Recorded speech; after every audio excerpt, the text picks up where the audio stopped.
When the firefighters arrived on scene, they found a male patient that was in a trench. The trench had partially collapsed and had him pinned from approximately his waist down by rocks and debris. There's one very large rock that was the key thing that had him trapped.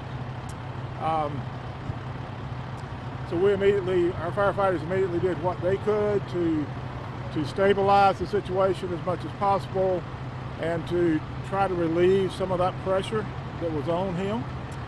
At the same time, we did call for Charlotte Fire Department for their USAR team, because they do have a specialized resource that we needed to help with this situation. The initial firefighters on scene were able to maneuver some airbags, high pressure airbags, in behind that rock to take some of the pressure off of him, but was not able to do enough to actually free him. Of course, all this we're doing while from ladders over the top of him, that type of thing, because one of the resources we're waiting on for Charlotte is the ability to further stabilize that trench.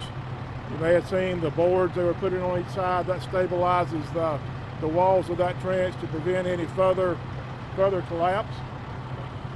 So once Charlotte teams arrived, and they did just that, they started putting those shoring boards in place, continued to work to free him, and in the end we're able to do that. Thankfully, there is a potential there. There's potential for very serious injury, but thankfully he was conscious and talking throughout the whole ordeal. So we certainly hope and pray that he does well. He was airlifted to the hospital, and again he was conscious when he left here, and we certainly again hope and pray that he continues to do well. How long was he trapped, or how long did you? Just about 2 hours exactly. The call came in at 2:53, and the free time I believe was 4:52, because just about 2 hours exactly that he was trapped.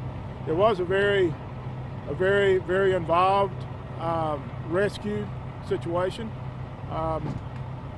It again requires a lot of specialty resources, specialty training, expertise. We're certainly grateful for the relationship that we have with Charlotte Fire. They're always really good to come and assist on situations like this, so we certainly appreciate them. Everybody here today did a wonderful job, from our firefighters who first got on the scene with the initial steps that they took to relieve as much pressure as they could, and then when the Charlotte firefighters, when they arrived, just everybody working together, and again with their expertise, it was a good outcome. So we're again thankful for that.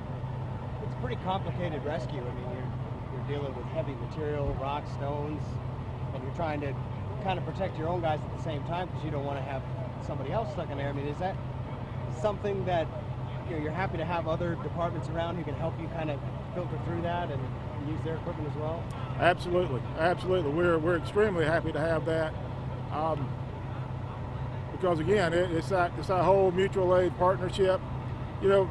Fire departments all do a lot of mutual aid every day, on the everyday calls, but on a specialty call like this, having a resource like Charlotte that's in the proximity they are to us, that's certainly comforting to all of us. It really is. And again, we've got a really good working relationship. Many of, like I know many of the chief officers in Charlotte, many of the firefighters here, know many of the firefighters who were on scene, so there's a very good working relationship there between the two departments. We also had on scene, we had, of course, our union EMS, who was providing emergency medical care to the patient.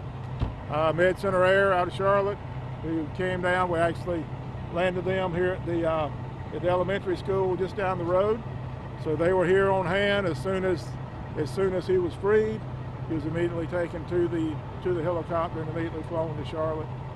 Also, our Union County Emergency Management folks were here with us, providing support and assistance, and of course our Monroe Police Department as well.